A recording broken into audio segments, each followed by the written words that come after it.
안녕하십니까. 마이바시의 외계 이야기 마이바입니다. 오늘은 재고자산 감모 손실과 재고자산 평가 손실에 대해서 한번 살펴보겠습니다. 우리가 아는 내용일 수도 있지만 그래도 명확한 그 의미를 한번 파악해 보고자 영상을 만들었습니다. 재고자산 감모 손실은 수량 차이예요. 수량 차이. 그러니까 장부상에 재고자산이 있잖아요. 재무상태표상에 재고자산이 지금 있어요. 그런데 실제 조사를 해봤더니만 창고에 있는 재고자산을 수량을 다 세봤더니만 수량이 좀 모질라요. 근데 차이 금액이 발생하죠. 이 차이 금액에 대해서 손실을 처리하는 게 재고자산 감모 손실이에요. 차이 원인은 보통 차이 원인이 보관 과정에서 어떤 자연적인 그런 감모나 멸실, 잃어버렸다는 거죠. 멸실 등 영업 활동 과정에서 발생했다면 매출 원가에 가산을 하고요. 차이 원인이 화재나 어떤 도난 등 좀 비정상적인 손실이다. 그럴 때는 뭐 기타 손실로 처리를 합니다. 그래서 재고자산이 1,000원이 있는데 재무상태표상 실제로 재고자산 조사를 해봤더니만 수량 차이로 인해서 한 800원 정도다. 그럼 뭐예요? 수량 차이로 인한 감모가 200원이에요. 그래서 뭐예요? 1,000원짜리를 800원으로 줄여줘요. 재고자산을 줄여주고 바로 그 다음에 이 200원에 대해서는 정상적이다. 어떤 정상적인 감모나 멸실이다. 그러면 매출 원가에다가 플러스를 시켜줘요. 매출 원가가 증가되니까 뭐가 돼요? 매출 총이익은 감소가 되겠죠. 그렇죠. 근데 이 수량 차이로 인한 감모가 200원이 어떤 비정상적인 손실이다. 그래서 그럴 때는 뭐냐면 영업이익이 아니라 영업 외 비용인 기타 비용에다가 놓는 거죠. 그러면 뭐예요? 영업이익에는 해당이 안 되죠. 비정상적이기 때문에. 대신에 뭐예요? 법인세 차감 전 순이익이 줄어들죠. 예, 당기 순이익도 줄어들고. 재고자산 평가 손실은 우선 재고자산은 평가를 하게 돼 있어요. 평가. 그래서 평가 방법이 뭐냐면 저가법이에요. 저가법. 저가법이라는 것은 뭐냐면 이건 뭐냐면 적다는 거예요. 적다. 취득 원가하고 순실현 가능 가치 중에서 적은 금액으로 신고한다는 평가를 한다는 거예요. 취득 원가는 뭐냐? 취득 원가는 취득할 때의 원래 가격. 그러니까 뭐냐면 만약 상품이라고 하면 상품은 뭐예요? 팔기 위해서 우리가 다른 회사로부터 산 그런 물건이 상품이잖아요.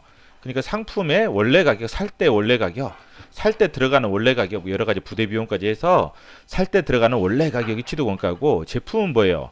팔기 위해서 생산을 하는 만든 그런 물건이잖아요. 제품은 팔기 위해서 만든 물건이에요. 그러면 만들면서 들어가는 모든 제조 비용들이 있죠. 그러한 것들이 합쳐진 금액이 취득 원가가 되는 거예요. 그래서 상품과 제품의 취득 원가, 산 금액, 만든 금액, 원래 가격하고 순실현 가능 가치하고 비교를 해서 적은 금액으로 평가를 해요.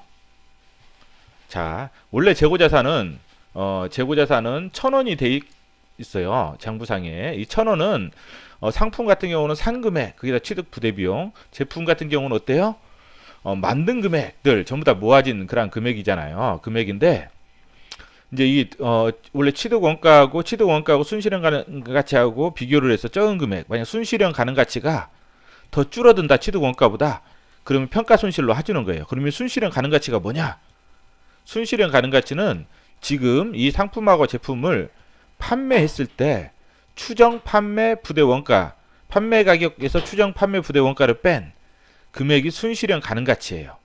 그래서 이 판매할 때 들어가는 판매할 때 가격과 그 들어가는 비용들을 비용들 그런 가격들보다 뭐예요? 취득 원가보다 이런 가격들이 더 줄어들었을 때 뭐예요? 평가 손실을 인식한다는 거죠. 그래서 이 재고자산 평가 손실은 매출 원가에 가산을 하고, 재고자산 평가 손실 충당금은 뭐예요? 재고자산에서 차감 빼주는 계정 과목으로 한다는 거예요. 보통 평가 손실이 어떻게 발생하냐? 물리적으로도 손상이 될 수 있잖아요. 재고자산이 물리적으로도 손상이 됐을 때 어때요? 판매 가격을 좀 손상이 된 재고자산 어때요? 할인을 해줘야 되겠잖아요. 우리가 무슨 뭐 어떤 가구를 파는데 매장에서 뭐 견본 형식으로 놓아두는 그런 가구들은 좀 싸게 해서 팔잖아요. 그리고 전부 또는 부분적 진부화. 진부화라는 게 뭐예요? 유통기한이 거의 다 된 것들은 어때요? 최대한 할인을 해서 팔잖아요. 대량으로 할인해서 파는 거죠. 유통기한. 그 다음에 판매 가격이 하락. 그 다음 완성되거나 판매하는데 필요한 원가 상승. 판매하는데 필요한 그 비용들이 증가하면 어때요? 순실현 가능 가치가 줄어들잖아요. 그쵸? 그래서 만약 이 순실현 가능 가치가 취득 원가보다 더 적어졌다. 그러면 평가 손실로. 자, 한번 비교를 해본 거죠. 순실현 가능 가치가 순실현 가능 가치가 취득 원가보다 줄어들었어요. 순실현 가능가 800원이 됐어요. 그러면 어때요? 재고자산 평가 손실이 200원이 남는 거죠. 이 재고자산 평가 손실은 어떻게 돼요? 매출 원가로 가서 매출 총이익이 그만큼 줄어들죠. 이만큼 증가했으니까. 그쵸? 자, 그럼 재무상태표에서는 재고자산 800원으로 기록하는데 주석사항이 어떻게 기록해요?